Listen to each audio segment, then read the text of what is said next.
My name is Clancy and I'm 19 years old. I'm in the second year in the Bachelor of Education program at Red Deer College.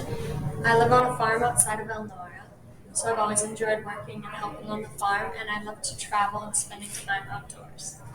I chose this topic because I lacked a deep understanding of the culture and traditions that Indigenous use, and I want to be able to help my future students and infuse this into the curriculum. I'm Lane Harder, and I'm 19 years old. And like it says, I'm on various other boards for other things in the community. And the reason I chose this topic was because what I have done through high school and the history classes in university, I found very interesting and thought to learn more about it through this project. I'm Cara Smith, and I'm about 18 as well, 19. I'm in my first year of education, and I enjoy running.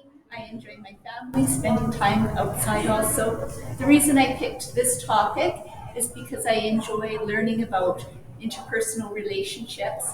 I am interested in finding out about intergenerational trauma and how it's passed down, and how it's not enough just to have good intentions, but it's time for all of us to become personally engaged and enjoy it, become interested. And we hope you enjoy the presentation. Thank you. Hi there. I am Lane Harder, and along with Clancy and Cara, our topic of discussion was applying foundational knowledge about First Nations, Métis, and Inuit. Within our project, we look at not only the past and the present education system, but we're also hoping to look forward into the future for changing it for the better. The land that we are on together. Red Deer College acknowledges that we learn and work on Treaty 7, Treaty 6, and Métis ancestral lands, which is the gathering place of many Indigenous peoples. This is where we will strive to honor and transform our relationships to one another. We would also like to mention 2 points of awareness in addition to the classroom norms that we already know and respect.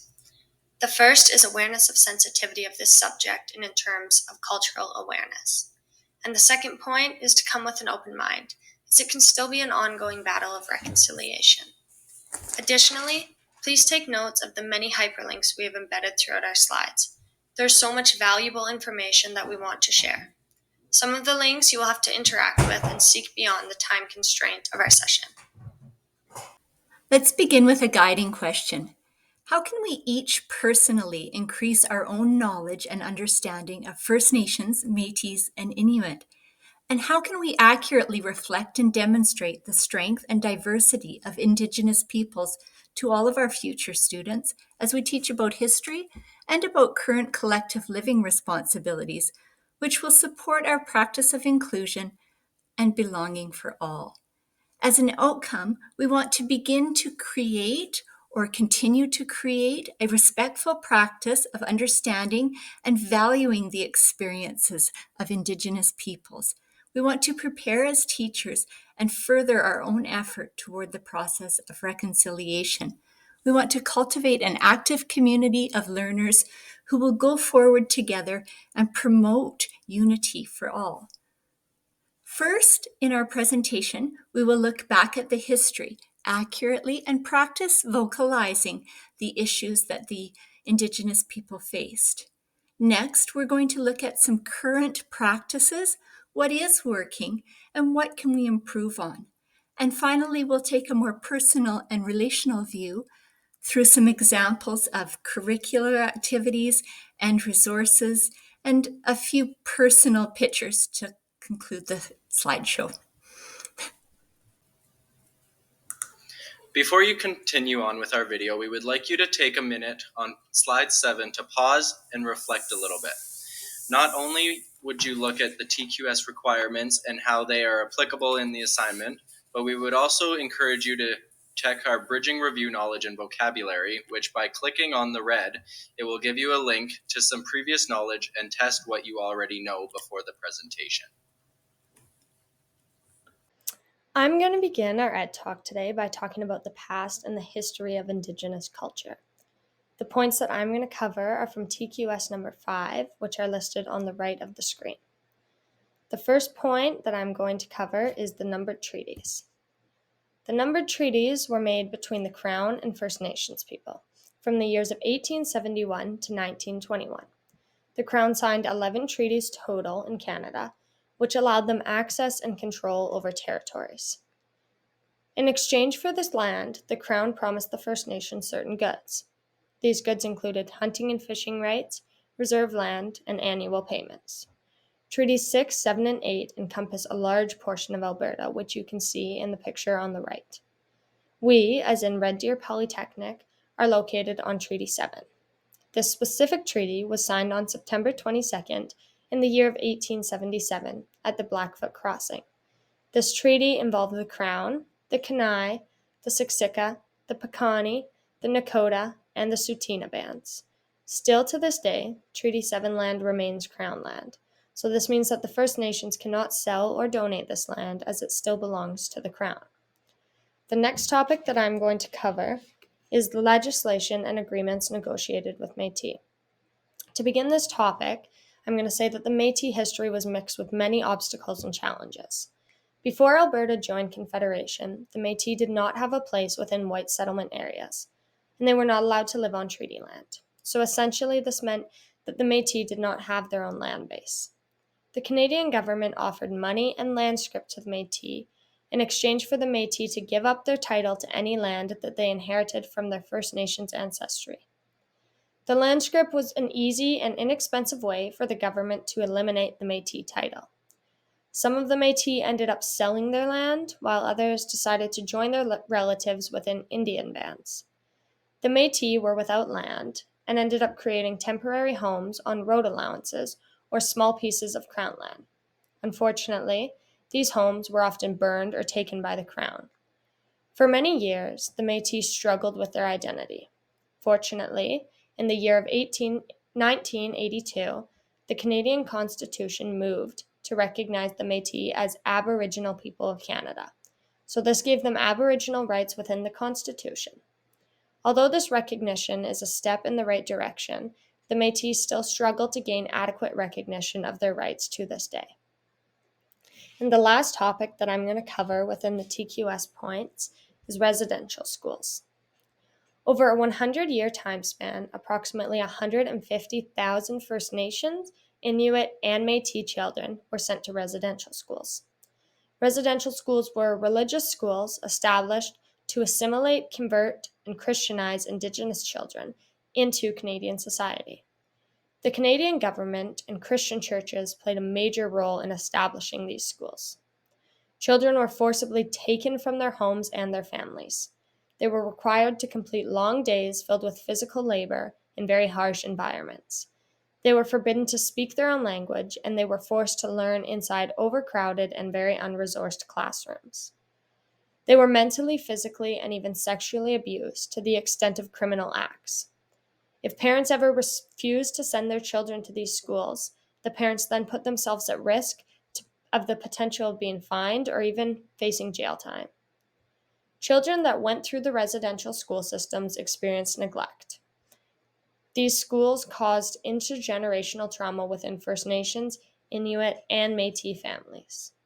The Alberta government has now committed to ensuring that residential schools are a part of the curriculum and student learning. Next, Lane's going to talk about the present day. Hi there. My role in the presentation today was investigating the modern Indigenous education curriculum. Fortunately, I was thankful enough for a lot of my research to be based around an interview I had with Terry Lakey and Haley Christian from Red Deer Public School, investigating what went well and what could be improvement on our current curriculum that is being taught today. And as you can see, most of it is around building engagement and awareness, the use of data to support students, and supporting educators to have a well-rounded, better education system.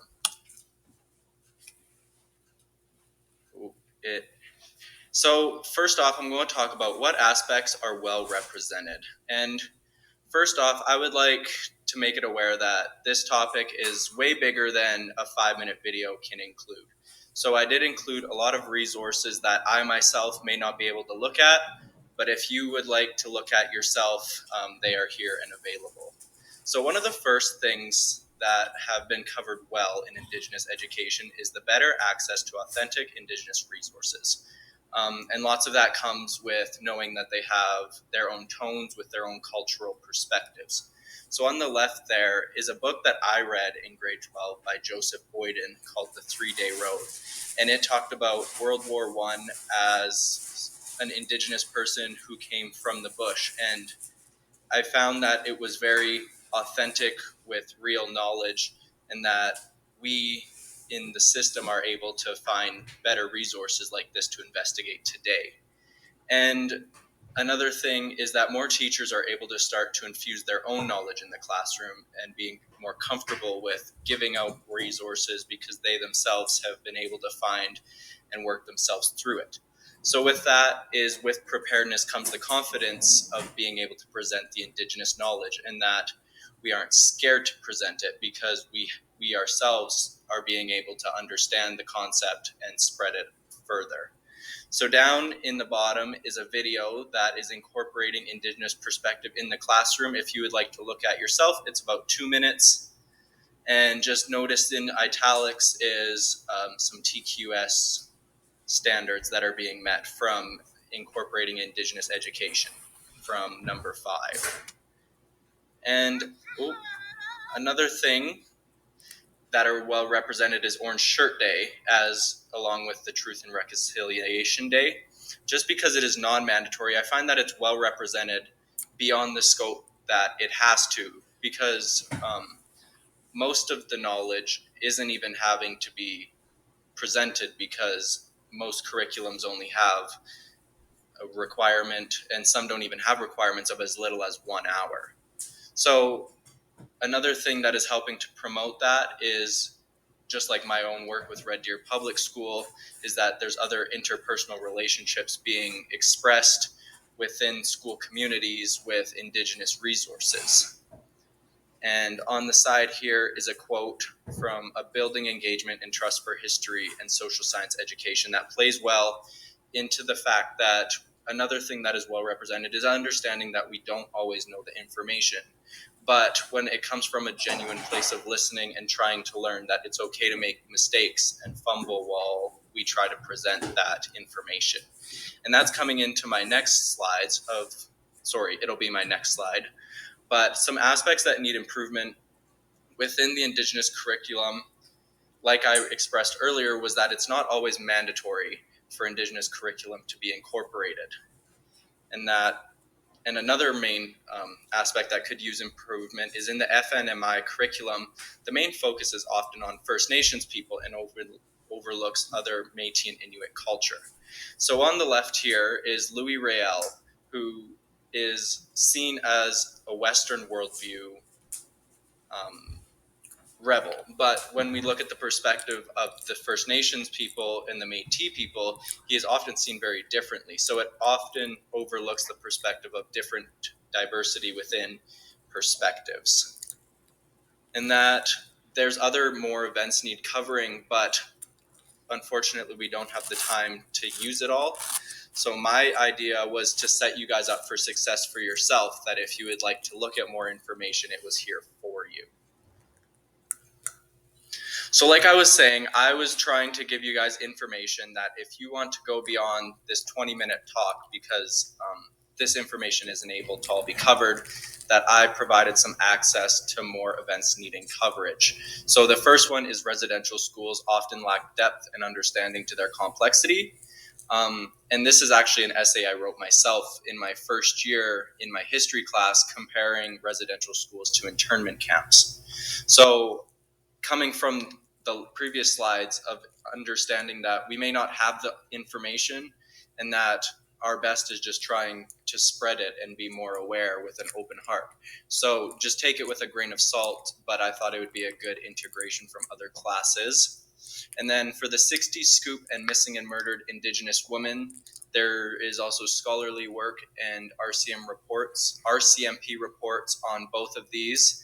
And as I'm coming up to my time here, we should make ourselves more aware of these topics, as they are very relevant today with survivors and victims. And although we can't cover it today, it would be something well to look into if it sparks your interest with Indigenous education.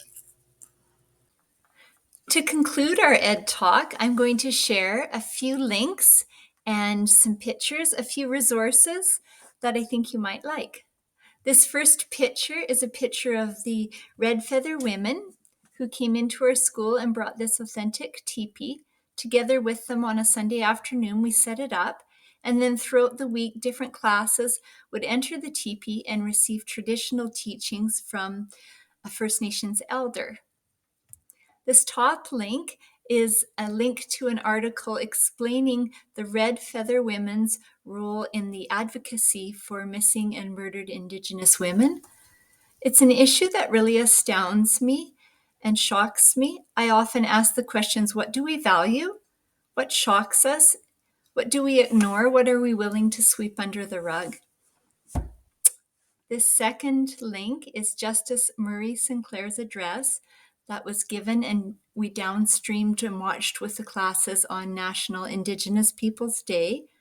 I found Justice Murray Sinclair to be the most gracious, humble, and gentle man who is also authoritative and insistent on pushing the issue and the need for reconciliation and honoring of his people forward. An incredible role model to emulate. This slide is details about the Truth and Reconciliation Commission of Canada, their calls to action, which can be found on the TRC website, which is incredibly extensive. And therefore, I searched out a simpler way to get the same information. Down in the bottom right, I found that in a children's resource called Calls to Action, Spirit Bear's Guide to Reconciliation. And often I do that, go to children's resources to help simplify my understanding, especially in areas of current events or complicated social issues. On the bottom left is the progress chart on realizing the calls to action. And often the categories are listed as not yet accomplished. We need to do more. It will take initiative, effort, and compassion to move out of our comfort zone and keep pushing the agenda and the need for reconciliation. We can't feel as though one person can't make a difference. I think of the quote by Maya Angelou, do the best you can until you know better. Then when you know better, do better. And I guess that's the stage I'm at. I'm just in the initial stages of stepping forward and beginning to learn to talk about First Nations, Métis, and Inuit people, their culture, and their needs. I have a link to the Red Deer Polytech Library resources, to the Council of Ministers, which is the First Nations people who are leaders mandating and governing the education of children on the reserve together with our federal government, not provincial. It's really important to teach with historical accuracy and also to portray history within the lived experience as best we understand of our Aboriginal people. A beautiful example of someone who does this is my friend Danielle Keys, who teaches grade 7 social studies at St. Francis. And this is a resource that she created. It's a comprehensive closed notes on the First Nations. And the children just fill in the blanks as they go through their learning activities. So it's also an example of an inclusive resource because it's very easy for kids, and yet they have a beautiful almost piece of art detailing all the information they need by the end of the unit. I would like to mention a few areas of progress under the calls of action. And the first one is in the area of child welfare. Funding has been increased, and it's been increased according to Jordan's principle, which ensures that there is equitable consideration for children on and off the reserve in access of child welfare and government programming. Under education, there's increased funding for post-secondary students. Under language and culture, there's been a wave, an exclusion of payment and charge for families who are looking to reclaim their traditional names. Under missing children, the government has established a national memorial register for all children who are known to have died in residential schools. There's been an increased training in public servants to learn and gain cultural competency and awareness. And under sports and reconciliation, the government has shown progress by including Indigenous athletes now in the Sports Hall of Fame. Not sure why they didn't before, but there's also been some increased funding for programming in sport and recreation for Indigenous children. So some areas of growth to note, certainly as we go forward. So on this slide, we've included our study guide, our exit card, and our lesson plan, and there's links to all of those provided. We have a student copy of the study guide, which you guys can complete first, and then you can check your answers using the teacher copy. We also have an exit card, which we would really appreciate if all of you filled out once you're done watching our Ed Talk. It just has a couple questions about our presentation. And lastly, there's the link to our lesson plan, which you guys can take a look at if you're interested. And on our very last slide, we have our references that we've used throughout all of the slides in our Ed Talk. So if you guys are interested in reading any topics further or just rereading something that we've already covered, they're all linked here. We hope you enjoyed our Ed Talk, and thank you all for watching.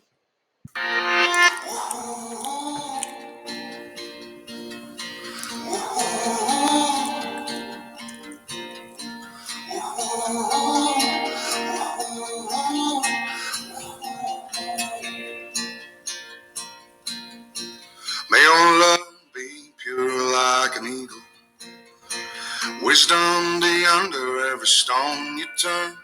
Let truth be key to freedom and bind you to the path that holds the light. We're the reason that there's 7 sins and teachings. Each one can wait the other out. Life is two wolves, good and evil. Who you feeding? Tell me, are you in or are you out? Oh, be honest and honor each other. Don't make a promise that you'll have to break. Have forgiveness when there's only hatred. Stand up for good, for goodness sake. And may your mind be vast like the ocean. Salvage the lesson from each storm you survive, and let honesty